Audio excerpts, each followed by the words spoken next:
एक अहम चीज़ ये भी समझने की है, जब हम नशे की बीमारी के ऊपर बात कर रहे हैं और हम जो वायलेंस है वुमेन्स के अगेंस्ट उसको नशे की बीमारी के साथ लिंक करके देख रहे हैं, तो ये भी हमें जानने की ज़रूरत है कि तमाम ही नशे के मरीज़ अपनी बीवियों पर हाथ नहीं उठाते। यानी ये समझना कि हाथ सिर्फ वही उठाएगा जो कि नशा करता है, ये भी दुरुस्त नहीं है। लेकिन बहुत सारे नशे के मरीज जो हैं वो अपनी बीवियों पर हाथ उठाते हुए आपको नज़र आते हैं। बीवियों के साथ साथ वो अपने बच्चों पे हाथ उठाते नज़र आते हैं, मुलाजमीन के ऊपर, हत्ता के अपने पेरेंट्स के ऊपर भी आपको तशद्दुद करते हुए नज़र आते हैं। शराब की बीमारी या नशे की बीमारी कोई और चीज़ है, उसके साथ मारपीट का रवैया ये शराब की बीमारी के साथ लिंक्ड नहीं है। ये एक सेपरेट रवैया है जिसको आगे चल के सेपरेटली डील करने की ज़रूरत होती है। बिल्कुल वैसे ही कि शराब की बीमारी के दौरान कोई पेशेंट चोरी करना सीख लेता है तो फिर आगे चल के चोरी वाली जो हैबिट है उसको सेपरेटली डील करने की ज़रूरत है। शराब की बीमारी के दौरान या नशे की बीमारी के दौरान अगर कोई शख्स झूठ बहुत बोलना सीख लेता है तो फिर आगे चल के जब वो रिकवरी में है तो इसका मतलब ये नहीं है कि वो अब सच ही बोलेगा। चांसेस हैं कि वो झूठ काफ़ी इस्तेमाल करेगा, लेकिन आपको उन्हें टाइम टू टाइम डील करने की ज़रूरत है ताकि वो इन बुरे रवैयों से भी हट जाए। अच्छा, फैमिली ऐसे बहुत सारे रवैयों को अपने पेशेंट के अंदर आइडेंटिफाई कर सकती है जो कि आगे चल के उन्हें तशद्दुद की तरफ लेकर उनके मरीज़ को जाएंगे। इसको अगर हम कहें कि अपने रेड फ्लैग्स को आइडेंटिफाई करना शुरू कर दें कि आपका मरीज़ जब आता है तो वो क्या बात करता है, फिर आप उसके जवाब में क्या बात करते हैं, फिर मरीज़ आगे से क्या आर्गूमेंट पेश करता है उसके जवाब में आप कोई आर्गूमेंट देते हैं, और फिर ग्रेजुअली ये चेन जो है ये किसी हाथापाई तक जाकर रुकती है या गालम गलोच के ऊपर जाके ख़त्म होती है। बुनियादी चीज़ ये समझने की है कि गुस्सा अचानक नहीं आता।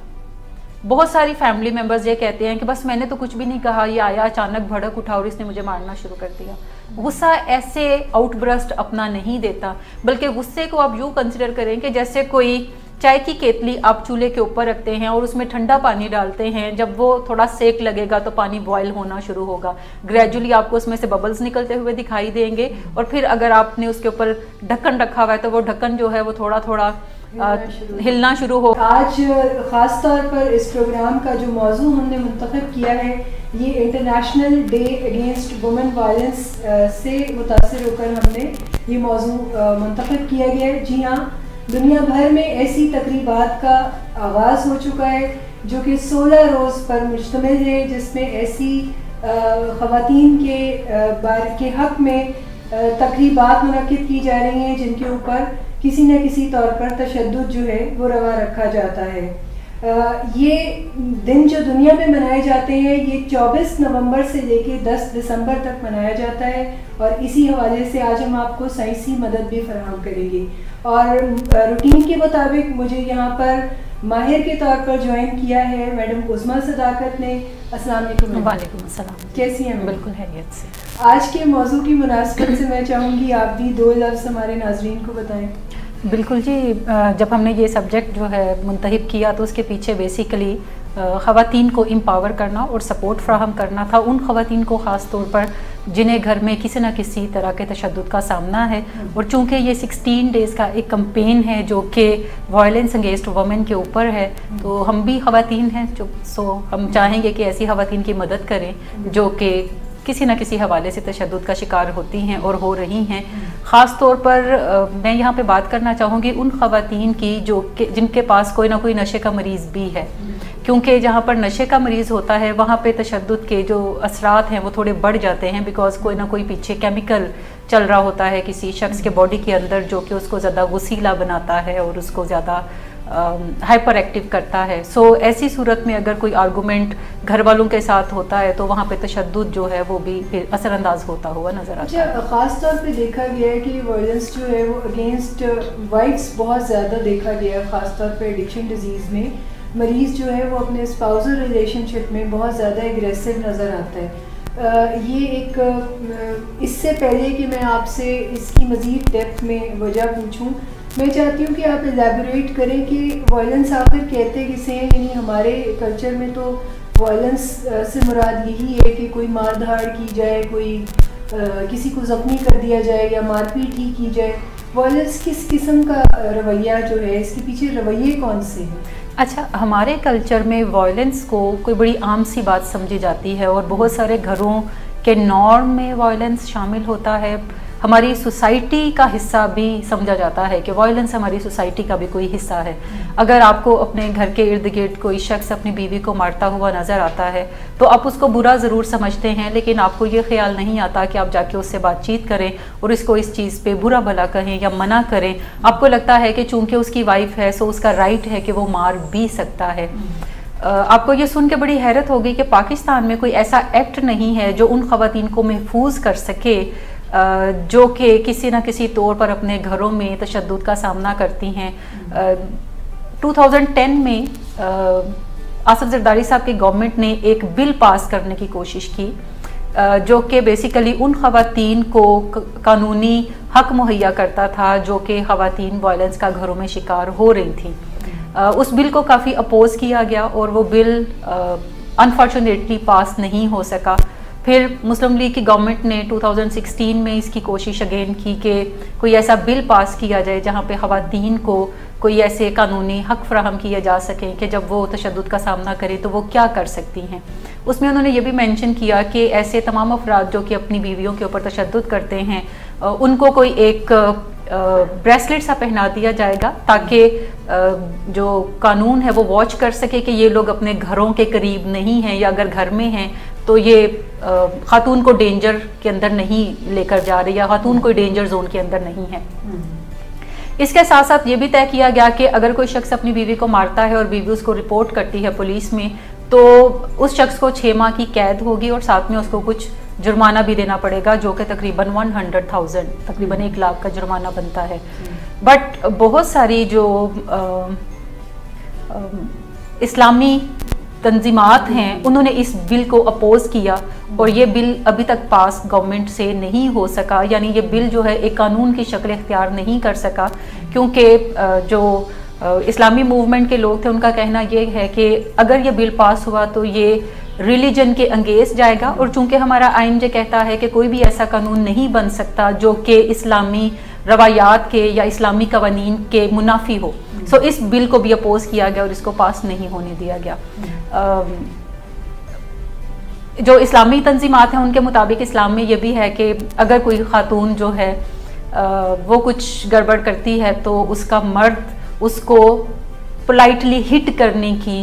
एबिलिटी रखता है और ये एबिलिटी उसको इस्लाम देता है। बिल्कुल। और पिछले दिनों काफ़ी एक तमस्खर सा भी बन गया था जिसमें किसी मुफ्ती ने ये भी फतवा दिया था कि बीवी को मार लिया जाए मगर इतना कि हड्डी ना टूटे। हाँ। बहुत सारे क्राइम्स भी हुए, यानी ये जो पोलाइटली हिट करने का है इसको हर एक शख्स ने अपने ही मुताबिक इंटरप्रेट किया और उसकी मुख्तलिफ तौजीहात पेश की। लेकिन अफसोसनाक बात यह है कि ये कानून नहीं बन सका। ये जो बिल था जहाँ पे ऐसी ख़वातीन को प्रोटेक्शन हासिल हो जाती जो किसी न किसी तरह से घरेलू तशद्दुद का जिन्हें सामना करना पड़ता है, कानून के पास अब ऐसी कोई रियायत नहीं है जो कि वो उन ख़वातीन को दे सके और उनको प्रोटेक्ट करने के लिए कुछ कर सकें। सो अगर मैं ये कहूँ कि मारना जो है ये बकौल कुछ लोगों के ये हमारे रिलीजन में भी है तो ये भी गलत नहीं होगा। और अगर मैं ये भी कहूँ कि मारने को हमारे कल्चर में कोई एक नॉर्म कंसीडर किया जाता है कि अगर किसी शख्स पे आपको गुस्सा है तो आप उसको थप्पड़ थप्पड़ मार ही सकते हैं, थप्पड़ नहीं मार सकते तो आप कोई चीज़ उठाकर उसके ऊपर फेंक सकते हैं, या फिर आप बच्चे हैं तो बच्चों के ऊपर हाथ उठाना सबसे आसान कंसीडर किया जाता है। और माएँ भी अपने बच्चों को मार रही होती हैं, वालिद भी बच्चों को जब दिल चाहे मार लेते हैं, इसी तरह दादियाँ नानियाँ जो हैं वो भी बच्चों पे हाथ साफ करते हुए नजर आते हैं। बहुत सारे घरों में मुलाजमीन के ऊपर भी तशद्दुद किया जाता है और पिछले काफ़ी अरसे से ये चीज़ें अब रिपोर्ट भी होने लगी हैं कि जो मालिकान हैं वो अपने मुलाजमीन के ऊपर तशद्दुद करते हैं और वो इस कदर ज़्यादा तशद्दुद होता है कि बाज़ुकात वो रिपोर्ट जल्दी होने पर पकड़े जाते हैं, बट बाज़ुकात जब जल्दी रिपोर्ट नहीं होता लोगों की जान भी चली जाती है। सो इसका मतलब है कि ये मारना और मार खाना जितना नॉर्मल हमारे कल्चर में नज़र आता है ये उतना नॉर्मल है नहीं। ये कोई आप यूँ समझे कि बाज़ुकात जब कोई एक एबनॉर्मल एक्टिविटी होती है और जब वो बहुत ज़्यादा तादाद में लोग करते नज़र आते हैं तो उसको भी नॉर्मल एक्टिविटी कंसिडर कर लिया जाता है। सो वायलेंस कोई एक ऐसी चीज़ है जिसके ऊपर आपको आवाज़ ज़रूर बुलंद करनी चाहिए और अपने आप को सेफ रखते हुए ही आवाज़ जो है वो बुलंद करनी चाहिए ताकि अपनी सेफ्टी पहले आप बना लें। मेरे ज़हन में मुसलसल ये बात, जैसे आपने उस एक्ट की भी बात की जिसमें मारने वाले फर्द को 6 माह कैद या जुर्माना, अब इसमें अगर वो कोई किसी खातून की एप्लीकेशन पे कोई जुर्माना या सज़ा होती है तो फिर उस खातून की सेफ्टी को कौन इंश्योर करेगा? और मैं आज इसी हवाले से अपने नाजरीन को ये बात बताना चाह रही हूँ कि हम जो सॉल्यूशंस आपको देना चाह रहे हैं वो सॉल्यूशंस किसी भी ऐसे ख़राब रवैये की या पुरतशद्दुद रवैये की डीलिंग के बारे में आपको ऐसे वाइटल बिहेवियर्स देगा जिसमें आपको लॉन्ग टर्म जो कोई सोल्यूशन मिलेगा।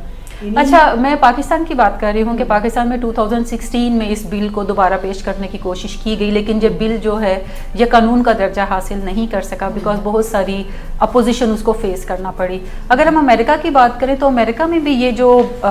वायलेंस अगेंस्ट वुमेन का एक्ट है ये 1994 में बिल क्लिंटन की हुकूमत ने पास किया। उससे पहले अमेरिका में भी ऐसी कोई चीज़ आपको नज़र नहीं आती थी, अगर नज़र आती थी तो बहुत ही मुख्तलिफ स्टेट्स के तौर पे स्टेट्स के अंदर नज़र आती थी, लेकिन अमेरिका में 1994 में बाकायदा इस बिल को पेश किया गया और इसको कानून का दर्जा दिया गया जिसमें मुख्तलिफ सज़ाएँ जो हैं वो तजवीज़ की गई उन लोगों के लिए जो कि अपनी बीवियों को मारते हैं, और फिर इसके अलावा उन्हें उन मर्दों को रिस्ट्रेन कैसे किया जा सके ताकि वो घरों के अंदर ना आए तब तक जब तक कि वो कूल डाउन नहीं हो जाते या वो अपनी बीवियों को नुकसान ना पहुंचाने का कोई वादा वईद पुलिस डिपार्टमेंट के साथ नहीं कर लेते। तो ये कोई बहुत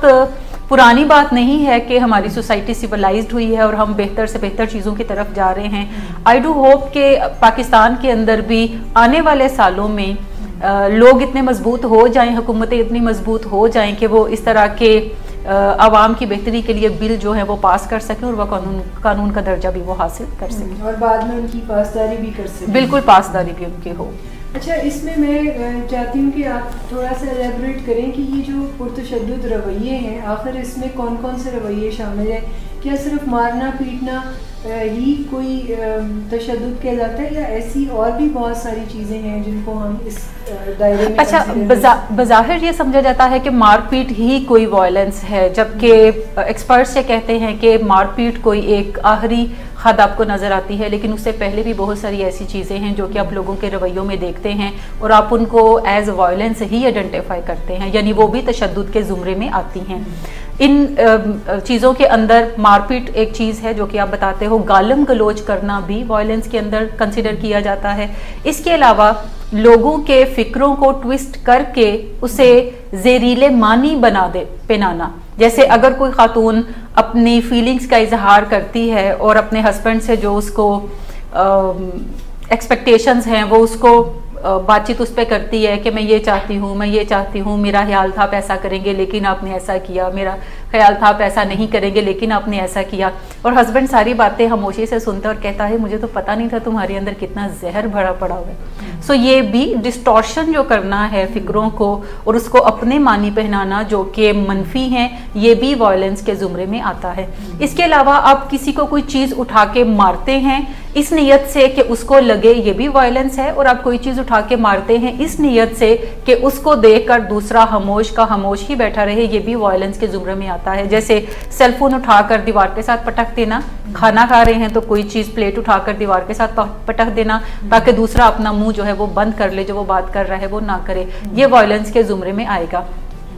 इसी तरीके से छोटे बच्चों को जो मारपीट हम करते हैं वो भी वायलेंस के अंदर है। पैसिव एग्रेसिव हो जाते हैं कि गुस्सा माँ बाप को आपस में किसी बात पे और वो निकालते बच्चों के ऊपर निकालते हैं, ये भी वायलेंस है। इसके अलावा रूड और ऑफेंसिव लफ्ज बोलना, बुरी बुरी बातें करना, बुरे बुरे इल्काबात से अपने स्पाउस को बुलाना, जैसे तुम तो हो ही विच, इस तरह की बातें करना, या तुम तो हो ही बदतमीज, या तुम तो हो ही बेवकूफ, इस तरह की बातें करना, ये भी वायलेंस के जुमरे में आता है। अपीयरेंस के ऊपर फिक्रा कसना, हाँ, ये सारी चीज़ें जो हैं ये वायलेंस के जुमरे में आती हैं। सो जब हम वायलेंस को डिफाइन करते हैं तो हम आम तौर पर एंड नतीजे को देख रहे होते हैं कि जब कोई मारेगा तो ही फिर करेगा। अगर कोई धमकी भी आपको मारने की देता है तो आपके कान उस पर भी खड़े हो जाने चाहिए, क्योंकि ये भी वायलेंस है। अगर कोई शख्स हथियार उठाने की धमकी देता है, अगर कोई शख्स कहता है कि तुम दफ़ा हो जाओ मेरे सामने से, अब तुमने एक लफ्ज़ भी कहा तो फिर मुझसे बुरा कोई नहीं होगा। तो जब कोई अपने बारे में ऐसी बातें करता है तो आपको मान लेना चाहिए कि इस वक्त आपको खामोश होने की जरूरत है, और उससे बुरा कोई शख्स नहीं है, कोई नहीं है, क्योंकि हर शख्स अपने आप को दूसरे से ज्यादा बेहतर जानता है। सो अगर कोई शख्स अपने बारे में ऐसी नेगेटिव बातें करता है तो आपको उसकी बात पे यकीन कर लेना चाहिए, बजाय इसके कि आप अपने पास्ट एक्सपीरियंसेस पे बात करें कि पहले तो कभी इसने मुझ पे हाथ नहीं उठाया था। तो इसका मतलब ये नहीं है कि फ्यूचर में कोई ऐसा चांस नहीं है, लेकिन ये भी सोचने की ज़रूरत है कि अगर कोई शख्स पास्ट में हाथ उठाता रहा है और नियर पास्ट में उसका कोई रवैया बेहतर है, तो ये भी इस चीज़ की गारंटी नहीं है कि अब वो हाथ नहीं उठाएगा। यूजुअली जब हम एडिक्शन की बात करते हैं तो इसमें हमें आमतौर पे जो रवैये नशा करते हुए मरीजों के अंदर देखने में नज़र आते हैं, नशा छोड़ने के बाद जब मरीज़ रिकवरी में जाते हैं तो वो उन रवैयों को थोड़ा बहुत ज़रूर इस्तेमाल करते हैं, साथ चलते हैं। उसको आपको सेपरेटली निगोशिएट करके पेशेंट के साथ डील करना होता है। एक अहम चीज़ ये भी समझने की है, जब हम नशे की बीमारी के ऊपर बात कर रहे हैं और हम जो वायलेंस है वुमेन्स के अगेंस्ट उसको नशे की बीमारी के साथ लिंक करके देख रहे हैं, तो ये भी हमें जानने की ज़रूरत है कि तमाम ही नशे के मरीज़ अपनी बीवियों पर हाथ नहीं उठाते। यानी ये समझना कि हाथ सिर्फ वही उठाएगा जो कि नशा करता है, ये भी दुरुस्त नहीं है। लेकिन बहुत सारे नशे के मरीज जो हैं वो अपनी बीवियों पर हाथ उठाते हुए आपको नजर आते हैं, बीवियों के साथ साथ वो अपने बच्चों पे हाथ उठाते नजर आते हैं, मुलाजमीन के ऊपर, हत्ता के अपने पेरेंट्स के ऊपर भी आपको तशद्दुद करते हुए नजर आते हैं। सो शराब की बीमारी या नशे की बीमारी कोई और चीज़ है, उसके साथ मारपीट का रवैया ये शराब की बीमारी के साथ लिंक्ड नहीं है, ये एक सेपरेट रवैया है जिसको आगे चल के सेपरेटली डील करने की ज़रूरत होती है। बिल्कुल वैसे ही कि शराब की बीमारी के दौरान कोई पेशेंट चोरी करना सीख लेता है तो फिर आगे चल के चोरी वाली जो हैबिट है उसको सेपरेटली डील करने की ज़रूरत है। शराब की बीमारी के दौरान या नशे की बीमारी के दौरान अगर कोई शख्स झूठ बहुत बोलना सीख लेता है तो फिर आगे चल के जब वो रिकवरी में है तो इसका मतलब ये नहीं है कि वो अब सच ही बोलेगा, चांसेस हैं कि वो झूठ काफ़ी इस्तेमाल करेगा, लेकिन आपको उन्हें टाइम टू टाइम डील करने की ज़रूरत है ताकि वो इन बुरे रवैयों से भी हट जाए। बिल्कुल ऐसे जैसे शराब की बीमारी के दौरान अगर आपको लिवर की कोई प्रॉब्लम हो जाती है तो आपको शराब की बीमारी को डील करने के साथ साथ लिवर की बीमारी को भी डील करना। बहुत अच्छी एग्जांपल आपने ये दी कि कोई एक बीमारी जब है तो उसके साथ साइमल्टेनियसली बाजुकात और मसाइल भी दरपेश होते हैं जो कि फिजिकल इन नेचर होते हैं। इसी तरह जब हम साइकोलॉजिकल बीमारियों को देखते हैं या न्यूरोलॉजिकल बीमारियों को देखते हैं या जिस्मानी बीमारियों को देखते हैं तो उसके साथ बहुत सारे और नफ्सियाती मसाइल भी जुड़े होते हैं जिन्हें आपको उस बीमारी से हटकर सेपरेटली डील करने की ज़रूरत होती है। बिल्कुल ऐसी है। अच्छा मैडम, इसमें मैं आपसे ये पूछना चाहती हूँ, अमूमन ऐसा होता है फैमिलीज़ में, ख़ासतौर पे जहाँ पर कोई एडिक्शन का मरीज़ भी है, वहाँ देखा गया है कि वहाँ पर सभी लोग एक जज्बात की आला सतह पर पाए जाते हैं क्योंकि एक ऐसी चीज़ को वो डील कर रहे होते हैं जो उससे पहले उन्होंने कभी देखी नहीं होती और उनकी बस से बाहर होता है, तो बहुत ज़्यादा फ्रस्ट्रेशन बहुत हाई होती है और बहुत सारी ऐसी बहसें घर में होती रहती हैं जिन बहसों का अंजाम जो है वो काफ़ी ख़राब होता है, यानी तशद्दुद पे जाके वो एंड अप होती हैं। तो फैमिली को ऐसे मैं चाहती हूँ कोई रिकग्निशन का कोई स्केल दें, कैसे पता चले कि जो गुफ्तगू अभी हो रही है इस गुफ्तगू का अंजाम क्या होगा, कोई शनाख्त उन्हें बिफोर टाइम हो सकती है? अच्छा, फैमिली ऐसे बहुत सारे रवैयों को अपने पेशेंट के अंदर आइडेंटिफाई कर सकती है जो कि आगे चल के उन्हें तशद्दुद की तरफ लेकर उनके मरीज़ को जाएंगे। इसको अगर हम कहें कि अपने रेड फ्लैग्स को आइडेंटिफाई करना शुरू कर दें कि आपका मरीज़ जब आता है तो वो क्या बात करता है, फिर आप उसके जवाब में क्या बात करते हैं, फिर मरीज़ आगे से क्या आर्गूमेंट पेश करता है, उसके जवाब में आप कोई आर्गूमेंट देते हैं और फिर ग्रेजुअली ये चेंज जो है ये किसी हाथापाई तक जाकर रुकती है या गालम गलोच के ऊपर जाके ख़त्म होती है। बुनियादी चीज़ ये समझने की है कि गुस्सा अचानक नहीं आता। बहुत सारी फैमिली मेम्बर्स ये कहते हैं कि बस मैंने तो कुछ भी नहीं कहा, ये आया अचानक भड़क उठा और इसने मुझे मारना शुरू कर दिया। गुस्सा ऐसे आउटब्रस्ट अपना नहीं देता, बल्कि गुस्से को आप यूँ कंसिडर करें कि जैसे कोई चाय की केतली आप चूल्हे के ऊपर रखते हैं और उसमें ठंडा पानी डालते हैं, जब वो थोड़ा सेक लगेगा तो पानी बॉयल होना शुरू होगा, ग्रेजुअली आपको उसमें से बबल्स निकलते हुए दिखाई देंगे और फिर अगर आपने उसके ऊपर ढक्कन रखा हुआ है तो वो ढक्कन जो है वो थोड़ा थोड़ा हिलना शुरू होगा, जिसका मतलब यह है कि पानी काफ़ी गर्म हो चुका है और अगर आप फिर भी तवज्जो नहीं देंगे तो फिर ढक्कन भी उठकर अचानक पीछे गिरेगा, बिकॉज अंदर स्टीम इस कदर ज़्यादा जो है वो जमा हो चुकी है। गुस्सा भी ऐसे ही है कि पहले किसी चीज से शुरू होता है, फिर थोड़ा थोड़ा करके वो बढ़ना शुरू होता है और फिर अचानक उसका आउटब्रस्ट नजर आता है। अमूमन ये सारा अमल जो है, चाय बनाने में हमें फिर भी कोई 5-6 मिनट लग जाते हैं, लेकिन जब हम किसी एंगर के एपिसोड को ऑब्जर्व करते हैं तो अमूमन ये सारा अमल सेकंड्स का या मिनट्स का खेल होता है। विद इन 1 मिनट आप लावा पीछे उबल रहा होता है ना, आप पॉइंट 1 से पॉइंट 10 के ऊपर 1 मिनट के अंदर अंदर चले जाते हैं। लेकिन यूजुअली फैमिली मेंबर्स उन तमाम रेड फ्लैग्स को देखने में नाकाम रहते हैं, जिसको आइडेंटिफाई करके वो पॉइंट 1 पे रुक सकते हैं या पॉइंट 2 पे रुक सकते हैं या पॉइंट 3 पे कुछ ऐसा कर सकते हैं जिससे गुस्सा जो है वो थोड़ा मैनेज होने की तरफ जाए या वो वहां से हट जाए, ताकि उनके ऊपर मजीद जो आउटब्रस्ट है उस गुस्से का वो ना हो। ये बिल्कुल ऐसे ही है कि जैसे जब चूंकि हम भी उस सिचुएशन के अंदर इन्वॉल्व होते हैं पेशेंट के साथ, तो हमारे लिए ये देखना कि मैं क्या कर रहा हूं और वो क्या कर रहा है, ये थोड़ा मुश्किल काम है। ये बिल्कुल ऐसे ही है कि जैसे आप अपने घर के सेहन में ये देखें खड़े होकर कि जमीन गोल है या स्क्वायर है।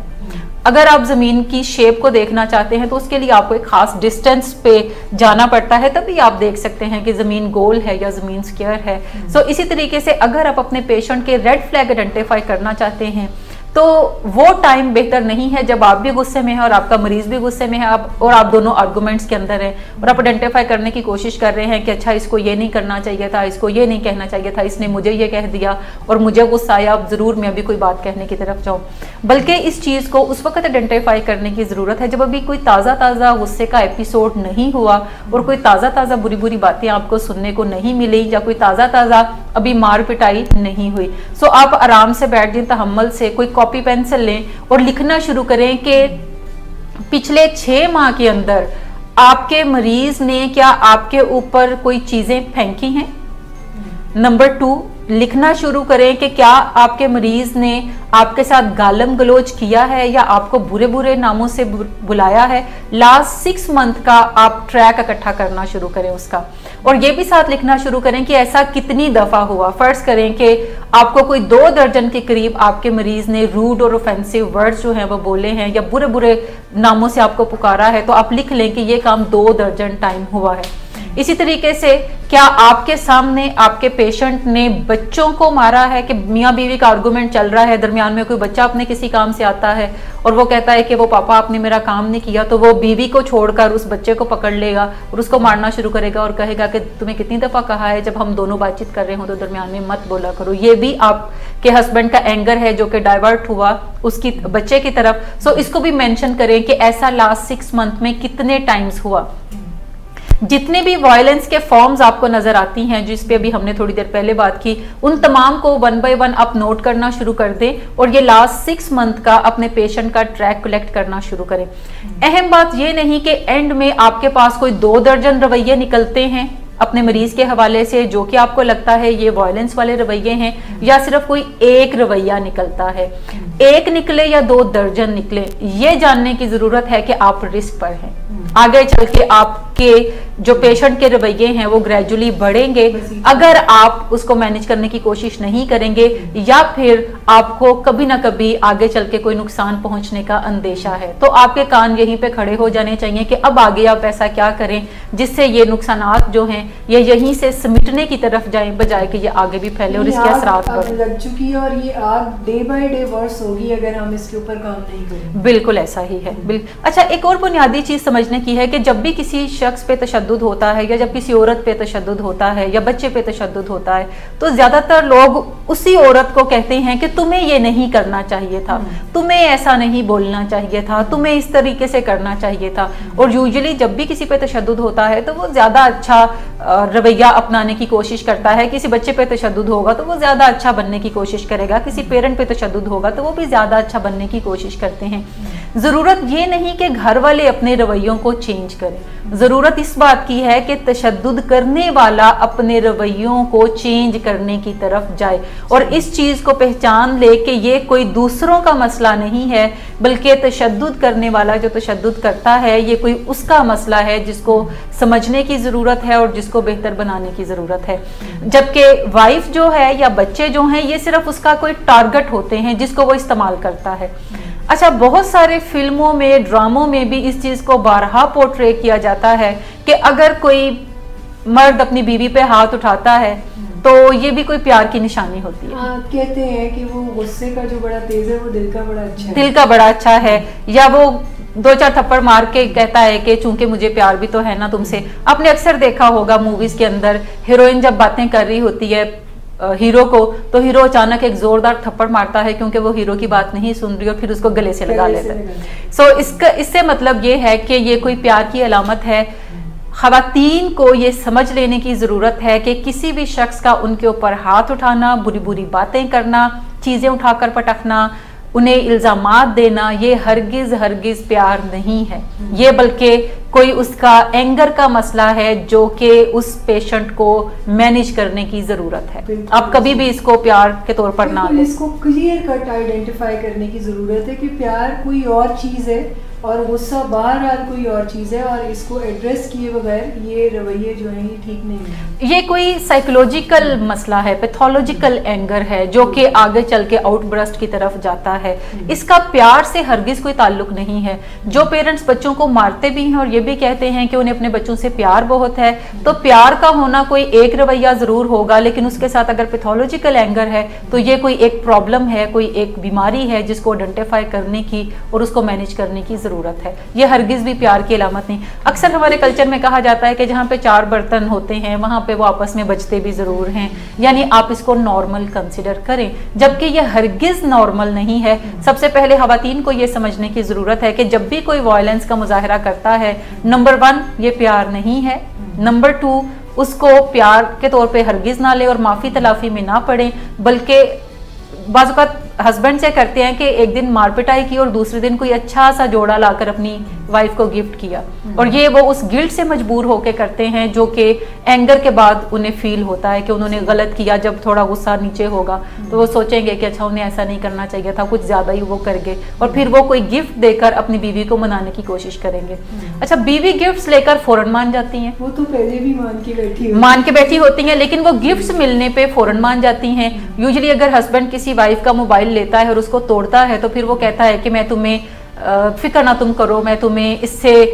जो ज्यादा अच्छा मोबाइल जो है वो मैं लाकर दूंगा, और फिर वो वाइफ को मोबाइल लाकर भी दे देता है और साथ में वो कहता है कि बस अपने तुम रवैयों को ठीक करो, तुमने मुझे इस तरह गुस्सा दिला दिया। अच्छा, बीवी जब उन गिफ्ट्स को लेती है तो ये अब एक पैथोलॉजिकल साइकिल चलना उनमें शुरू हो जाता है, यानी गिफ्ट लेकर वाइफ जो है एक उसका जो एक्शन है गलत उसको रिवॉर्ड करती है। लेकिन अगर वाइफ जो है वो गिफ्ट लेने की बजाय सिर्फ ये कहें कि जो रवैया आपने शाम को इख्तियार किया था वो बिल्कुल भी ठीक नहीं था और उससे मुझे काफ़ी तकलीफ पहुंची है, तो ये ज़्यादा बेहतर है। और अगर वाइफ का मोबाइल तोड़ा जाता है तो वाइफ ये कहती है कि मैं अपने मोबाइल का खुद इंतज़ाम कर लूँगी, चाहे आपको कोई छोटा सा ही मोबाइल लेना पड़े, लेकिन आप गिफ्ट के तौर पर वहाँ से सेलफोन ना लें। और अगर हस्बैंड मजीद है कि नहीं मैं तो तुम्हें लेकर ही दूंगा, अब देखो मैं सुलह करना चाहता हूँ, अब फिर तुम प्रॉब्लम क्रिएट कर रही हो, यही तो तुम्हारे मसले हैं, तो वो कह सकती हैं कि अच्छा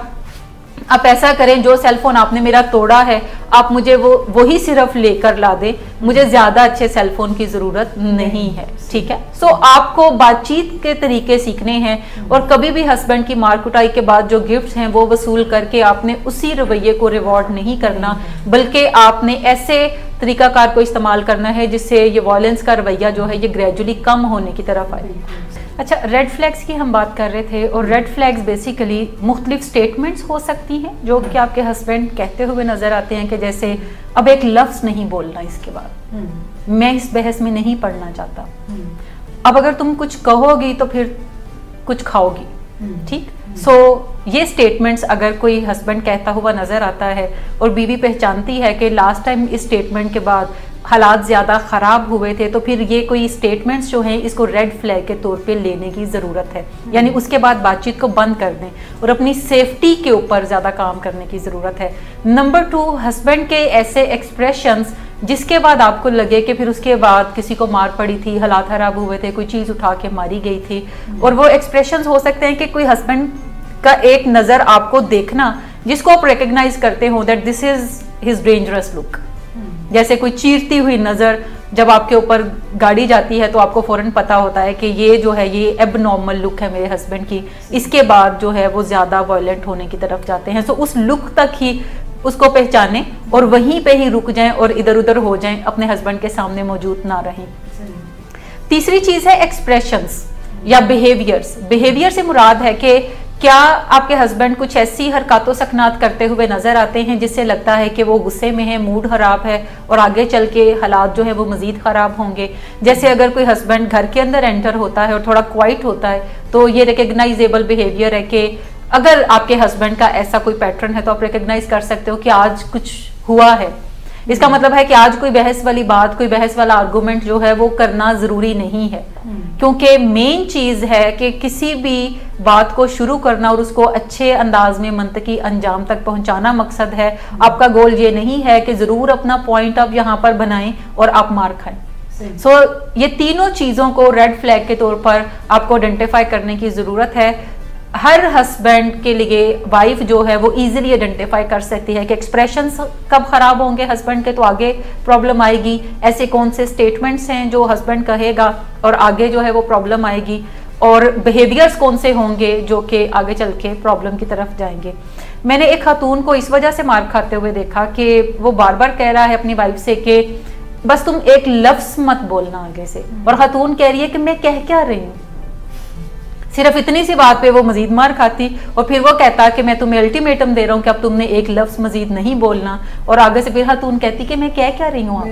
मैंने कहा क्या है। सो अपने पैटर्न्स को पहचानने की तरफ जाएं कि ऐसी कौन सी बातें हैं जो उसके बाद आपका हस्बैंड नहीं सुनेगा, और अगर आप मजीद कोई एक लफ्ज भी बोलेंगी तो फिर आगे से आपको मार जो है वो पड़ सकती है, या तशद्दुद की जो भी हमने किस्में डिफरेंट बयान की, आपको उसमें से कोई ना कोई फेस करना पड़ सकता है। सो एक तो रेड फ्लैग्स को पहचाने। जब भी वायलेंस की तरफ आपका हस्बैंड जाता है या घर के अंदर कोई भी फर्द है वो वायलेंस की तरफ जाता है तो हमेशा अपनी सेफ्टी को सबसे पहली प्रायोरिटी पे रखें।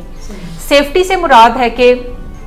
सेफ्टी को प्लान करने के लिए वो बीवियां खास तौर पे जिनके हस्बैंड को हाथ उठाने की भी आदत होती है तो वो बीवियां कोई एक सेफ हाउस अपने लिए बनाएं। सेफ हाउस से मुराद कोई ऐसी जगह है जहां पे अगर आपको आपके हस्बैंड के वायलेंस का सामना करना पड़ता है तो आप अपना घर छोड़कर कुछ दिनों के लिए वहां पे कयाम कर सकती हैं। वो सेफ हाउस जो है वो आपकी कोई फ्रेंड का घर हो सकता है, वो आपके भाई का घर हो सकता है, वो बहन का घर हो सकता है, वो आपके अपने पेरेंट्स का घर हो सकता है, या वो आपके इन लॉज में से कोई घर हो सकता है जो कि आपके घर के करीब हो और आपको पता हो कि अगर मेरा हस्बैंड मेरे ऊपर हाथ उठाएगा तो मैं घर छोड़कर अपनी सेफ्टी को कैसे मेक श्योर कर सकती हूँ। सो सेफ्टी के लिए पहले अपना कोई एक बैग रखें जिसको आप प्रिपेयर करें। बैग के अंदर आपके चंद जोड़े होने चाहिए, आपका टूथब्रश होना चाहिए, आपके अहम डॉक्यूमेंट्स होने चाहिए, अहम फोन नंबर्स होने चाहिए, क्योंकि आजकल सेल फोन के दौर में हमें नंबर याद करने की आदत नहीं है। सो बाजुकात ऐसा होता है कि आपको अपने भाई का नंबर भी पता नहीं होता, आपको अपने पेरेंट्स का नंबर भी पता नहीं होता, आपको बाजुकात अपना नंबर भी पता नहीं होता। सो अहम फोन नंबर्स लिख कर किसी चीज के अंदर रख लें और वो भी उस बैग के अंदर रखें। कोई एक सेल फोन उस बैग के अंदर रखें ताकि अगर आप जल्दी में घर छोड़कर निकलती हैं और आप सेल फोन भी अपना नहीं उठाती तो आपके पास कम से कम कोई कम्युनिकेशन का सोर्स जो है वो जरूर हो। अपने अहम डॉक्यूमेंट्स जैसे स्टडी के डॉक्यूमेंट्स हैं वो आप रख लें, या अहम चीजें जो भी आपके डॉक्यूमेंटेशन है वो भी अपने साथ उस बैग के अंदर रखें। और उस बैग को आप सेफ हाउस जो भी जगह आप अपनी रखती हैं वहां पे आप बातचीत करें, उन लोगों को एतमाद में लें कि आपको इस तरह से वायलेंस का सामना होता है और अगर किसी दिन अगर आपको घर छोड़ना पड़े तो वो आपके घर आके क्या कुछ दिन कयाम कर सकती हैं, और उसके लिए वो अपना बैग जो है वो पहले ही वहां पे भेज दें। अगर आपके साथ छोटे बच्चे भी हैं जो कि आपको लगता है कि आपके बाद वो तशद्दुद का निशाना बन सकते हैं, या आपके पास पेरेंट हैं, कोई एक पेरेंट है या दोनों पेरेंट हैं, तो आप उनके लिए भी बैग्स तैयार करके रख सकती हैं। सो ये चीजें आप रख लें, या आप बैग तैयार करके घर की अलमारी में रख लें ताकि आप निकलते हुए वहां से सिर्फ बैग ग्रैब करें और बाहर चले जाएं और आपको पहले से पता हो कि आपकी जरूरत की तमाम चीजें इसके अंदर हैं। अगर आप पाकिस्तान के अंदर हैं तो ये करने की जरूरत है, लेकिन अगर आप पाकिस्तान से बाहर हैं तो फिर अपना पासपोर्ट, अपने ज़रूरी कागज़ जो आपको वहाँ पे चाहिए होते हैं अब्रॉड में, जैसे रेजिडेंट परमिट है या आपका कोई वर्क परमिट है वो आपको चाहिए है, तो वो तमाम चीज़ें भी आप उसी बैग में रखें जो कि आप किसी सेफ हाउस के अंदर रखें या किसी ऐसी जगह जहाँ पे आपको पता है कि आपका हस्बैंड अगर आने की कोशिश करेगा वायलेंस की सूरत में तो घर में उसकी एंट्री को घर वाले डिनाई कर सकते हैं। लेकिन अगर आप कोई ऐसी जगह ढूंढती हैं जहां पे आपका हस्बैंड जब चाहे जा सकता है और घर वाले कुछ नहीं कर सकते, तो फिर आप कोई एक की बजाय 2-3 घर ऐसे अपने जहन में रखें कि मैं वहां से फिर उस घर में चली जाऊंगी जहां पे आपकी हस्बैंड की एंट्री को लोग डिनाई कर सकते हो। सो एक तो अपना सेफ्टी का प्लान ये बना लें, और जब आप उस घर में जाएं तो आपके पास जो घर की चाबियां हैं उनकी एक्स्ट्रा जो एक की सेट है वो भी आपके पास होना चाहिए, ताकि अगर आपको बाज़-औक़ात कोई चीज़ की ज़रूरत पड़ती है तो आप उस वक्त में, जबकि आपका हस्बैंड घर के अंदर नहीं है और आपको पता है कि वो ऑफिस के अंदर है, तो आप जाकर अपनी वो चीज़ें कलेक्ट भी कर सकती हैं। सो एक तो सेफ्टी का प्लान जी आप रखें कि सबसे पहले अपनी हिफाजत की जिम्मेदारी आपके ऊपर है, आर्गूमेंट्स को जीतने की जिम्मेदारी आपके ऊपर नहीं है। आपका गोल अगर ये है कि आप उस शख्स के साथ रिश्ता जारी रखना चाहती हैं, या अगर वो नशे का मरीज है और आप इसको मदद फ्राहम करना चाहती हैं और आप इस ताल्लुक को निभाना भी चाहती हैं, तो अपना अल्टीमेट गोल सामने रखें। छोटी छोटी जंगें जीतने की बजाय जो बड़ी वॉर है उसके ऊपर तवज्जो रखें कि आपने वो जीतनी है। सो जो क्यूज हमने पहले डिस्कस किए कि स्टेटमेंट्स, एक्सप्रेशंस और बिहेवियर, उनको पहचानें और वहां से जगह से हट जाएं, दूसरे कमरे में चली जाएं तब तक जब तक कि आपके हस्बैंड का गुस्सा काम डाउन नहीं होता। अगली सुबह आप उठ के बातचीत को कर सकती हैं और बता सकती हैं कि कल जो उनका रवैया था वो ठीक नहीं था और आपको उससे काफ़ी तकलीफ पहुंची। एक रूल ऑफ थंब अपना लें कि अगर आपका मरीज नशा करता है और वो नशे की बीमारी में मुब्तला है, तो जब भी वो ड्रिंक किया होता है या अंडर द इंटॉक्सिकेशन होता है, अंडर द इन्फ्लुएंस होता है, तो कभी भी उससे बातचीत मत करें। अगर आप बातचीत करते हैं तो बेसिकली आप एक लड़ाई का आगाज कर रहे हैं जिसके नताइज जो है वो कोई अच्छे नहीं होंगे। वो आपके जिस्म पे कुछ जख्म दे सकती है बातचीत, वो आपकी रूह पे कोई जख्म दे सकती है। सो ऐसी बातचीत से गुरेज ही करें। अगली सुबह उठ के जब वो बेहतर हालत में हो तो आप कह सकती हैं कि कल आप लेट पहुंचे घर पे, हमने किसी जगह पे जाना था इंपॉर्टेंट, तो आप नहीं जा सके, सो मुझे अकेला जाना पड़ा, तो मैं चाहूंगी कि आप घर जल्दी आने को कंसिडर किया करें। That's it.